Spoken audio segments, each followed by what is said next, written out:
I'm LaFond. This past year I was a senior at UW-Madison studying landscape architecture, and I was lucky to have Stevens Point as part of my capstone project.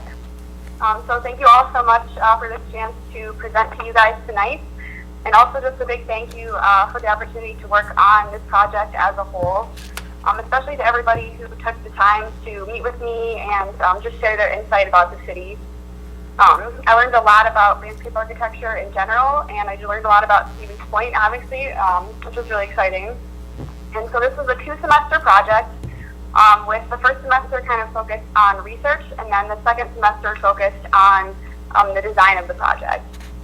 So one part for the deliverables of the project is this presentation, which was primarily on the second semester, the design of the project.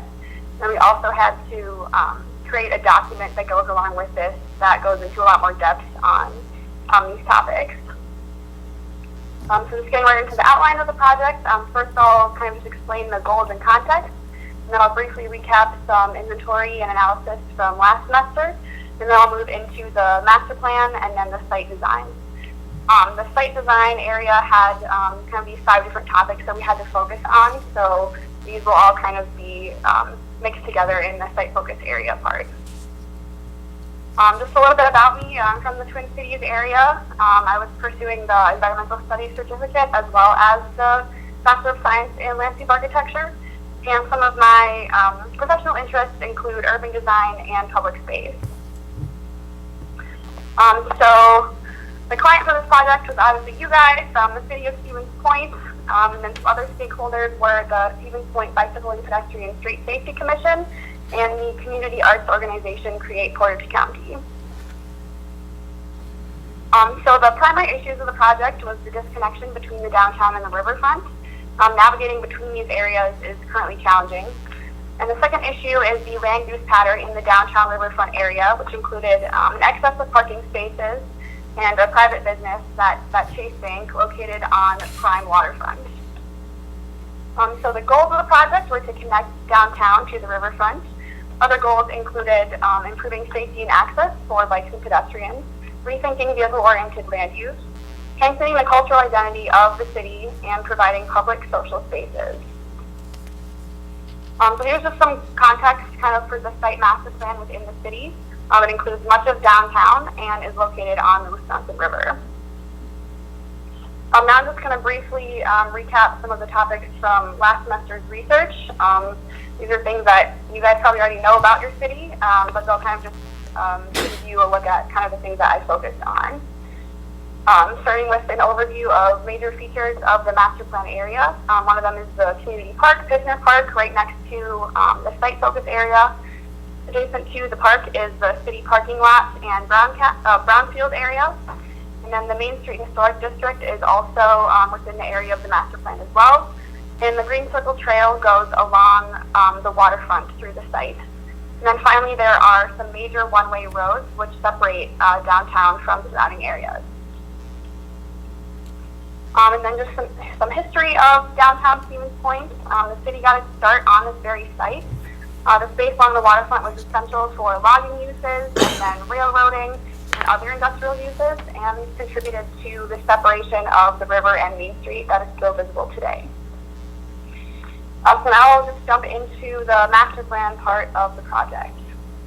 Just some brief context first, showing the master plan area that I focused on, and then the site focus area within that, which I'll talk about after the master plan. Kind of before diving into that, just explaining that the master plan is organized into 3 main components. The first is new developments, which extend downtown towards the waterfront. The second is social spaces, which provide places for people to interact. And circulation and streetscapes is the third component, and that focused on reclaiming the streetscape for pedestrians and cyclists. So this is just an overview of those first 2 components, developments and social spaces. It's a bird's eye view looking downtown towards the public square. So existing buildings are in white, and the proposed buildings have these gray roofs here. And then social spaces are highlighted in orange, and I'll talk more about these on the next slide. So these proposed developments bring downtown closer to the waterfront. There are several mixed-use buildings which bring residents and activities into downtown. This Developments include a history center, a hotel and a restaurant along the waterfront, and a cultural center with apartments and workspaces for an artist in residence program. Now here are the proposed social spaces. Several of them make use of existing open spaces like the food truck plaza here next to Midstate and the central corridor between the existing trees. Other social spaces are introduced because of specific opportunities created by the new developments, like the History Center Learning Space and the Green Circle Trail Plaza, designed to encourage bikers to enter downtown. Now onto the third component of the master plan, circulation and streetscapes. So this diagram just shows the roads, bike lanes, and pedestrian-oriented streets. Most of the changes occur near the square and the waterfront as streets are converted from one-ways into two-ways and aligned to form a grid. So with these different types of circulation routes, I'll show some streetscape sections of how those different types of streets could look. First up is Water Street. So this is the street you have to cross to get from the square to the river. The top image here shows the proposed streetscape, while the lower one shows the existing condition. And these lines here just helping compare the existing buildings with the proposed buildings to show the different widths of the street. The existing street, you can see, is much more spread out, and that can make pedestrians feel small and out of place. And the proposed street is much narrower due to the reduction in driving lanes and the addition of the building on the opposite side. Here's that same section of Water Street again in greater detail. Other things to note are the buffered bike lanes on each side and the addition of signage and awnings and pedestrian scaled lighting.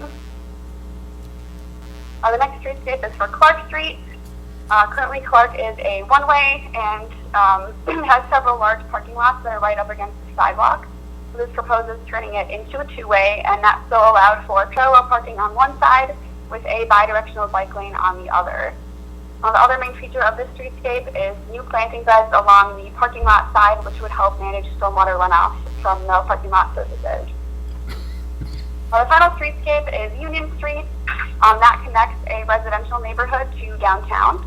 It's a quieter and a smaller street, so there's kind of less flair, I guess, to the streetscape elements. For example, the single bulb lights here instead of the double bulbs for the busier street pad. Kind of the main purpose of this one was to just emphasize the importance of these residential connection streets in allowing and encouraging people to access the downtown on the waterfront, and to show that not much is really needed to make these smaller streets comfortable and safe for pedestrians and cyclists. So that kind of wraps up the master plan. Now we'll get into the site focus area. Here again is just some more context showing the site within the master plan, and then just zooming in on the site itself, noting the parking lot here in between the square and the waterfront, as well as the Chase Bank and the Green Circle Trail. Jumping right into the site plan, there are kind of these 5 main areas of the site, so I'll just highlight each one right now, and then I'll explain them in a bit more detail. The first element is these 2 large mixed-use buildings. The second is the central corridor, which directly links the square to the waterfront. The next area is the art loft and the pathway area in the north of the site. The fourth area is the waterfront plaza, and the final area is the picnic space and the patio space for the restaurant. So now I'll just kind of go through some other features and details of the site. So that first program element, again, is the buildings. There are 2 very large mixed-use hubs, and they're bisected by the existing alley of trees. Mixed residential and commercial uses face Water Street. A hotel and a restaurant overlook the waterfront, and then across the corridor is the cultural center and the art loft for the artist in residence program. Both of these hubs have 2 floors of parking garages in their centers, which I felt was important for avoiding one of the current issues of the site, which is an excess of surface parking lots on this waterfront space. I'm looking at circulation through the site, starting with vehicle circulation in the darker orange. That mostly occurs along Water Street and Clark Street, but these arrows here showing the entrance points to those internal parking garages. I'm looking at bicycle circulation in the lighter orange. Bikes can, of course, bike along the roads, and then they have direct access to the site here, which vehicles do not. And then pedestrian circulation is similar to bike circulation.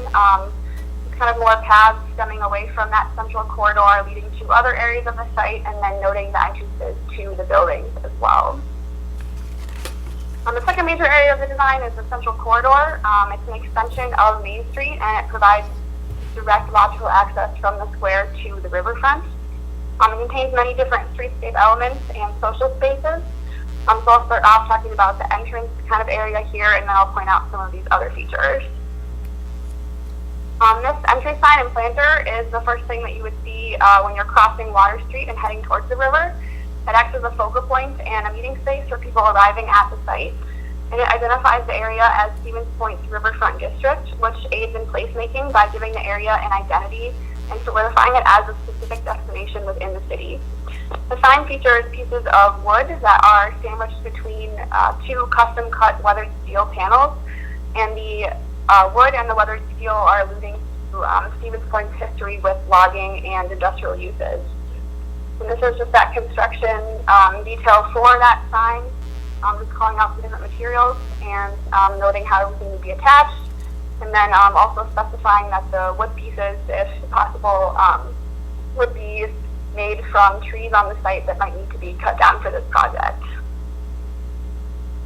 This is the view from inside the corridor, showing some other features. One of them is bench seating built around the existing trees. That would just be like a casual place to sit or wait. Opposite from the bench seating is some cafe seating here. And then further down, there's also fixed seating for a more formal restaurant. And these different types of seating support a variety of uses that can help keep the corridor lively at different times of day.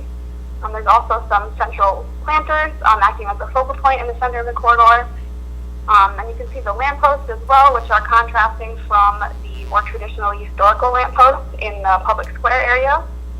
And the surface of the site is, or the surface of the corridor is made of permeable pavement to help manage stormwater. And then overall, sight lines are kept kind of open through the center to maintain the view of the river. So continuing down the corridor here, kind of coming to the end, you would see the planting beds along the river. For the planting design of the site, 3 different planting mixes were used. They help to naturalize some areas of the river's edge and reduce stormwater runoff on site, as well as contributing ecological and aesthetic value. There were several trees on the site already, existing trees on the riverfront, and so the focus was adding small ornamental trees with a year-round interest. So these are those 3 planting mixes. The northern sedge meadow and the sand prairie mixes are native Wisconsin communities. And for the wildflower mix, species were chosen to have a variety of bloom times throughout the growing season. And those specific species are native to Portage County. These are just a few of those species in the sedge meadow and sand prairie mix. I won't get into all of that, but just highlighting the different percentages of various species within those mixes. For the trees, again, the focus was on small ornamentals that had a year-round interest. Trees were added to kind of create a sheltered feel around this upper seating area here. And they were also added to kind of buffer around the hotel, and then added individually throughout the site for specimen trees. The species of trees chosen was a serviceberry, a hawthorn, and a birch. And then just to illustrate their year-round interest, this chart is showing each of those species throughout the growing season. That brings us to the third area of the site, the art loft and the pathway area. The pathway is constructed of landscape timbers and gravel to create kind of a railroad track look, referencing the site's history back when railroad tracks used to crisscross all over this area. This is the construction detail for that path, just showing how the timbers would be supported by the gravel and the crushed rock, which also helps with stormwater management. The fourth area of the site is the Waterfront Plaza. This is the main social space for people who enjoy the riverfront. It consists of kind of these 2 halves, the upper and the lower plaza, with the green circle trail running between them. The upper plaza is made of small planting beds with bench seating, and it has space to display art from the Artists in Residence program. The lower plaza provides direct access to the river with concrete steps that descend into the water. So this is that upper plaza, kind of this semicircle space shaped by the planting beds and the benches. And this is kind of a quieter area for socialization, or people watching, just sitting, reading, kind of enjoying the flowers and the art. And the lower plaza is a slightly more active space. You can sit on the steps right on the water here, taking views of the river with people biking and walking and jogging on the Green Circle Trail behind. The waterfront plaza area is where most of the proposed grading changes occur. For the calculations for this project, I kind of just focused on the central area of the site here. Earth was removed along the shoreline to create more of a gradual slope that would better suit the wetland species, while earth was added to the shoreline here for the lower plaza seating area, and then kind of added behind the upper plaza as well to create sort of an amphitheater feel for that space. Moving on to stormwater management, this image represents the surface materiality of everything in the proposed design. This boundary on the eastern edge here represents the existing micro watershed, so that boundary was used to compare the before and after conditions. So here is that comparison between the existing and proposed conditions for stormwater management of the site, with the darker kind of blacks and grays representing higher impermeability and lighter gray representing more permeable. The most prominent changes to stormwater include the addition of green roofs as opposed to traditional roof surfaces, using permeable pavement instead of asphalt, and introducing planted areas instead of turf grass being the dominant vegetation. That takes us to the end of the project design. So in summary, this project reclaims street space for pedestrians and cyclists, provides outdoor spaces for the community to socialize, and connects downtown Stevens Point to the Wisconsin River so that the city can make the most of both the natural and the built environment. All right, so that's all I have for the presentation, and I'd be happy to answer any questions that you might have. Excellent presentation. Thank you very much for sharing that with us. We're getting some applause here. I don't know if you can hear all that. Well, it's hard to hear, but thank you. And once you graduate, be sure and remember Stevens Point. It might be a little awkward, but did anybody have any thoughts or comments, feedback perhaps? I think there's a lot of really good ideas in here. The comment, if you couldn't hear that, was from Commissioner Haynes, and she said that there's a lot of really good ideas in there, a lot of detail. I would agree and concur. The layout really kind of captured what we've all been talking about for years, and put it onto paper. So I appreciate you doing the work for that. Yep, it definitely. That's good to hear. Commissioner Hoppy? Definitely reminds me of, and I don't know how long they've done it, but La Crosse kind of has that connection pathway, and I think Duluth as well, if I remember correctly, with kind of that, I like the pathway connection and the seating areas, and yeah, that connection, because now we just kind of walk and see a bank on one side and the drive-up bank on the other side as you're walking to the waterfront. So. Oh, sorry, it's a little bit hard for me to hear. Was there a question? There was not a question in there. It was just comments again about the good job and how much different it could look, connecting the downtown with the riverfront. And I'm summarizing for Commissioner Hoppy. But he said, you know, the way it is right now, you get to walk down to the river, cross a big pile of concrete, and on one side you get a bank, and on the other side you get a mobile bank. Yep. Right. Before you get to the actual river bank. Okay. Right? Thanks. All right, well, once again, thank you very much. Sorry for the technical difficulties, but we were able to work around it. Are we going to be able to get this presentation and perhaps post it on the website, so if anybody else is interested in viewing it, they can come to stevenspoint.com and take a look? Sure, we will put it under the urban planning tab of the community development page. Great. Again, thank you very much.